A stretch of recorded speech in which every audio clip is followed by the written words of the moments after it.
দেয়নি বাবা, সত্যি কথা দেয়নি। কম্বলে পান নাই? কম্বল পাইনি বাবা, মাটি করে খাইতে হয়েছে, একটা কম্বলে পাইনি বাবা। আসসালামু আলাইকুম চাচি, কেমন আছেন? ভালো। ভালো আছেন? হ্যাঁ, আপনার বাসা কোথায়?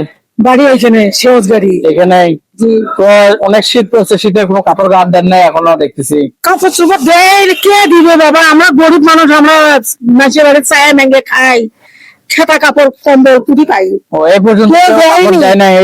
কেউ দেয়নি বাবা, সত্যি কথা দেয়নি। কম্বলে পান নাই? কম্বল পাইনি বাবা, মাটি করে খাইতে হয়েছে, একটা কম্বলে পাইনি বাবা। 5 ওয়াক্ত নামাজ পড়েন? 5 ওয়াক্ত নামাজ পড়ি। হ্যাঁ, আপনার বাসায় আপনার ছেলে মেয়ে কেউ নাই?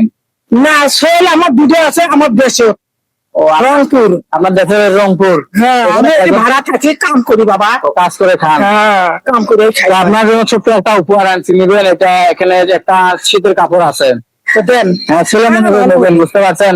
আচ্ছা একটু আমাদের জন্য দোয়া করবেন, আচ্ছা, দোয়া যেন করি। আমরা এরকম মানবিক কাজ সুন্দরভাবে করতে পারি। মরে না, দোয়া করি তোমরা ভালোভাবে তো viewers, আপনারাও দেখলেন যে এখানে চাষি সুন্দর একটা শীতের কাপড় দিয়েছে। তো অবশ্যই আপনারা ভিডিও যদি ভালো লাগে অবশ্যই শেয়ার দিয়ে দিবেন, হ্যাঁ বাবা। যেন আমরা এরকম মানবিক কাজ আরো সুন্দরভাবে উপস্থাপনা করতে পারি এবং আচ্ছা। content আপনাদেরকে দিতে পারি। পাইনি বাবা, এবার আজকে একটা পাইলাম বাবা। তো ভালো থাকবেন। বাবা, আপনি এই বাড়ি ওই বাড়ি কাম করে বেড়াই।